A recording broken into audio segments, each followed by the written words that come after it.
Diamond Harbour Lok Sabha কেন্দ্রের তৃণমূল কংগ্রেস প্রার্থী অভিষেক ব্যানার্জির সমর্থনে আজ মহেশতলা 20 নম্বর ওয়ার্ডের আকরা স্কুল মোড়ে তৃণমূল কংগ্রেসের নির্বাচনী সভা অনুষ্ঠিত হয়। উক্ত নির্বাচনী সভায় সিপিএম ও ভারতীয় জনতা পার্টি থেকে প্রায় 100 জন কর্মী তৃণমূল কংগ্রেসের শুভাশিস দাসের হাত ধরে যোগদান করলেন। নির্বাচনী সভায় উপস্থিত ছিলেন 20 নম্বর ওয়ার্ডের পৌরমাতা শুভ্রা চক্রবর্তী, 20 নম্বর ওয়ার্ডের সভাপতি তাপস চক্রবর্তী, 21 নম্বর ওয়ার্ডের কাউন্সিলর আতিবার রহমান এবং অন্যান্য তৃণমূল কংগ্রেসের নেতৃবৃন্দ। মূলত আজকে আপনাদের কর্মসূচিটা কি ছিল?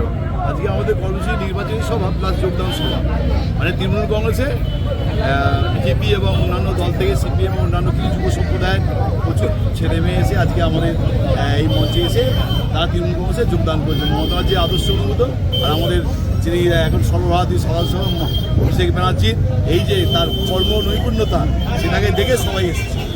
কতজন মোট আজকে জয়েনিং করলো? 100 জনের বেশি হবে, জয়েনিং করেছে 100 জনের বেশি হবে।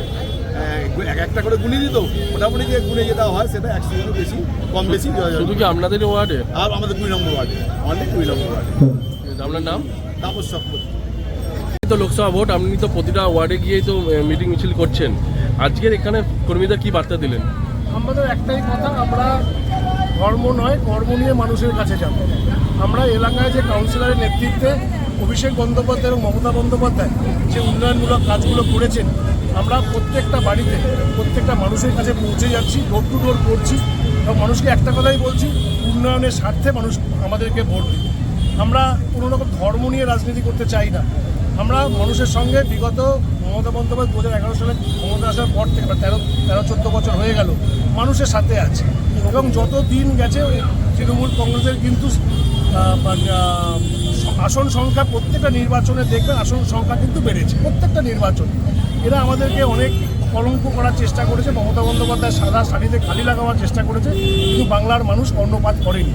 বাংলার মানুষ সবসময় আমাদের উন্নয়নের সাথে ছিল এবং থাকবে, এটা আমার আশা। এবং এই নির্বাচনে আমরা ব্যাপক রেজাল্ট করব, এটাও আমরা আশা করছি যে আমরা অন্ততপক্ষে 37 থেকে 38টা সিট পাবো এই লোকসভা নির্বাচনে। আজকে কোন কোন দল থেকে আপনাদের এখানে জয়েন করেছে? বিজেপির থেকে এবং কিছু সংখ্যক মানুষ সিপিএম থেকে এসেছে।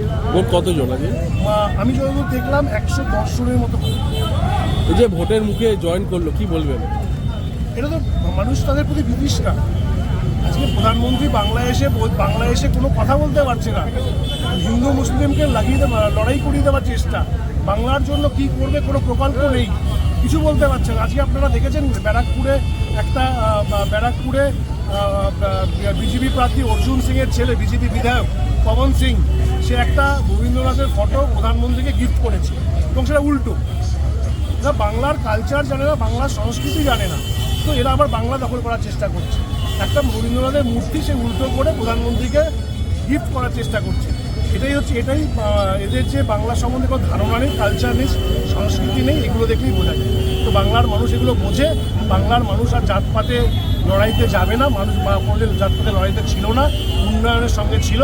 সেই উন্নয়নের সঙ্গে থেকেই আবার অভিষেক বন্দ্যোপাধ্যায়ের কথা আমাদের 42টা লোকসভা কেন্দ্রে প্রত্যেকটা প্রার্থীকে বিপুল ভোটে জয়যুক্ত করবে। ঠিক আছে, থ্যাংক ইউ।